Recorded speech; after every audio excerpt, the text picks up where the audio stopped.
Τα αυγά μιας πάπιας εκολάφθηκαν, αποκαλύπτοντας χαριτωμένα παπάκια. Αλλά το τελευταίο αυγό ήταν μεγάλο και από μέσα βγήκε ένα παράξενο, γκρι πουλί.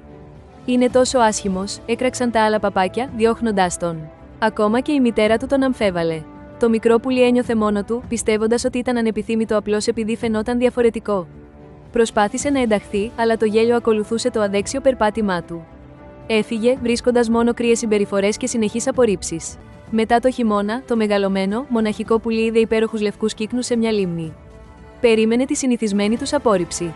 Καθώς έσκυψε να πιει, είδε τη δική του αντανάκλαση δίπλα στη δική τους. Προς έκπληξή του, δεν ήταν ένα άσχημο παπάκι. Ήταν ένας όμορφος, χαριτωμένος κύκνος, ακριβώς όπως αυτή. Ήταν κύκνος από την αρχή, γεννημένος σε λάθος φωλιά.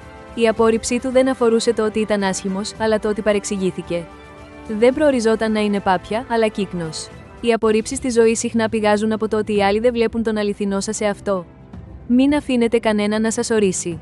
Πιστέψτε στο μοναδικό σας σκοπό. Γραφείτε στο Greek Repo για περισσότερες θρυλικές ιστορίες.